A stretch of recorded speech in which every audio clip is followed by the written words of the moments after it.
किस प्रकार से भारत की भूमि है, वहां के लोग कैसे हैं, उन सभी के अंदर में प्रेम है कि नहीं है। विवेकानंद स्वामी जी ने कहा आपका आमंत्रित है मेरी भारत भूमि में, आप आकर के तो देखिए। विदेशियों ने कहा कि स्वामी जी एक प्रश्न करना चाहता हूं कि हम लोगों की जो रानी होती हैं क्वीन, उनसे अगर कोई मिलना चाहे तो तुरंत आके मिल सकते हैं और हाथ उनसे मिला सकते हैं। मैंने सुना है कि आपके यहाँ पे भारत में जाने के बाद जो रानी होती है उनसे हाथ नहीं मिलाया जाता है और तुरंत परमिशन नहीं मिलता है मिलने का। मैं जानना चाहता हूँ ऐसा क्यों। स्वामी विवेकानंद जी कहते हैं कि रानी से हाथ मिलाया जा सकता है, लेकिन हमारे भारत भूमि में रानी नहीं है, सभी महारानी है और महारानी से हाथ मिलाया नहीं जा सकता है, हाथ जोड़ के प्रणाम किया जा सकता है, हाथ जोड़ के प्रणाम किया जा सकता है। यह है हमारी भारत भूमि। विदेशी वह मेरे भारत में आया और भारत में जैसे ही प्रवेश किया, मेरे प्यारे सुनो, भारत भूमि में सभी लोग नहीं आ सकते। क्यों? कि इरादे रोज बनते हैं मगर टूट जाते हैं।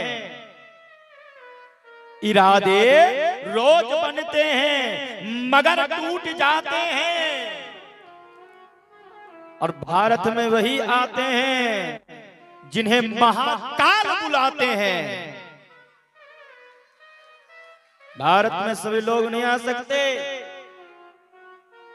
मेरे प्यारे सुनो, जैसे ही भारत में वह आया, आते ही क्या देखता है कि एक वृक्ष है, वृक्ष के डाली पे एक पंछी बैठा हुआ है। उस वृक्ष में आग लग चुकी है और वह पंछी के पास पंख भी है,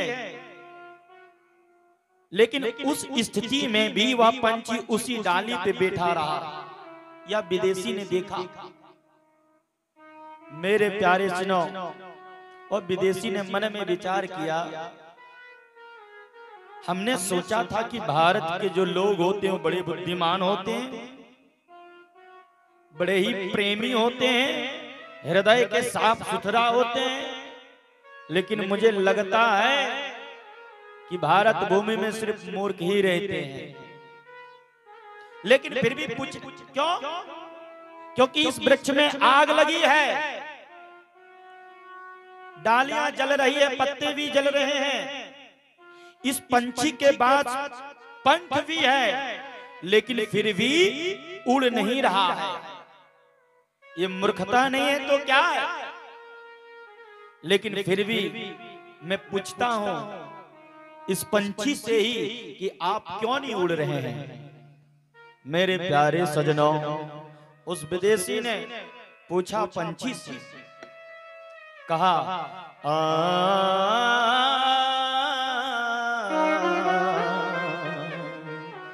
विदेशी ने पूछता है पंछी से, आग लगी है इस वृक्ष में,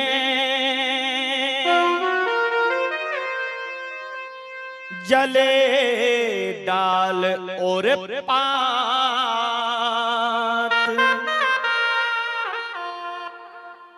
पंछी, इस वृक्ष में आग लगी है, डालियां पत्ते सारे जल के राख हो रहे हैं।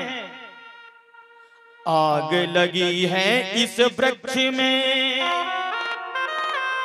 जले डाल और पात। ए पंछी तुम क्यों न उड़े, ए पंछी तुम क्यों न उड़े,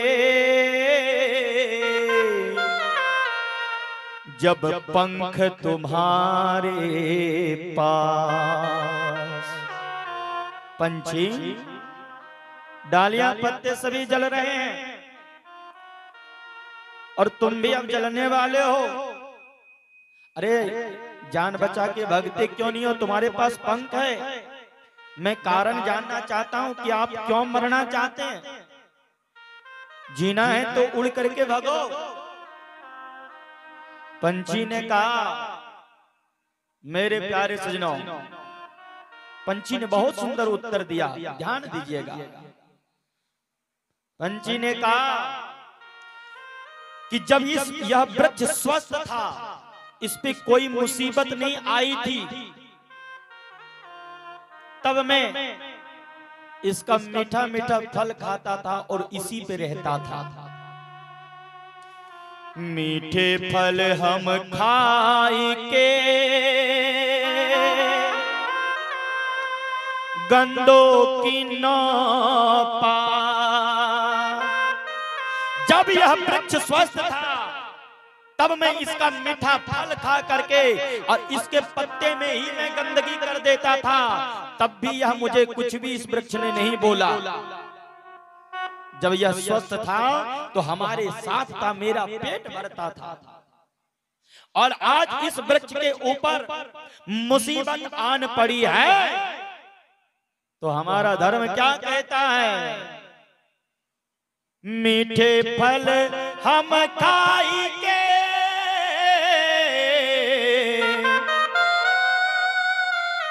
और गंदों की नो पात। और धर्म हमारा ये कहता है,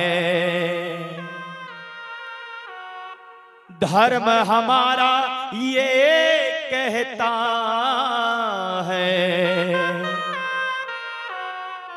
जलूं वृक्ष के साथ। धर्म हमारा ये कहता है, जलूं वृक्ष के साथ। जब यह वृक्ष स्वस्थ था, इसके ऊपर मीठे मीठे फल लगे हुए थे, तब मैं इसका फल सेवन करता था। आज मेरे मित्र के ऊपर मुसीबत आ गई, तो हमारा धर्म क्या कहता है कि मैं मित्र को दुख में ही छोड़ करके भाग जाऊं। अरे मरूंगा तो साथ में और जीऊंगा तो साथ में, यही मेरा भारतवर्ष के सभी धर्म कहते हैं। मेरे प्यारे सजनों, मरेंगे तो इसी वृक्ष के साथ और जिएंगे तो इसी वृक्ष के साथ। विदेशी ने जब यह देखा तो माथा ही खराब हो गया। इसीलिए तो हमारे शास्त्र सबसे पहले यही बात कहा है। क्या ये बात सिर्फ किसी में अगर है तो सिर्फ सनातन धर्म में है। सनातन धर्म ही तो एक ऐसा धर्म है जो सबके हित के बारे में सोचता है। हम सभी लोग कहते हैं ना, शास्त्र हमारे गाते हैं, वेदों गाते हैं कि सर्वे भवन्तु सुखिना सर्वे सन्तु निरामया सर्वे भद्राणि पश्यन्तु। सर्वे भद्राणि पश्यन्तु ना कश्चित् दुख भाग् भवेत्।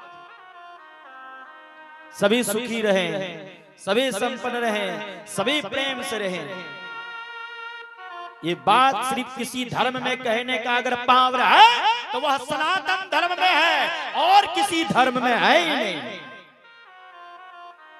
धर्म तो सिर्फ सनातन धर्म है, बाकी तो सब पंथ है। मेरे प्यारे सजनों, लेकिन जिसको जितना मैंने गले लगाया, जिसने जितना प्रेम दिया, उसने उतना ही पीछे से चाकू चलाया। लेकिन एक बात का ध्यान जरूर रखें, सत्य परेशान हो सकता है लेकिन पराजय कभी नहीं हो सकता है। आप सभी लोग महाभारत की कथा जानते हैं।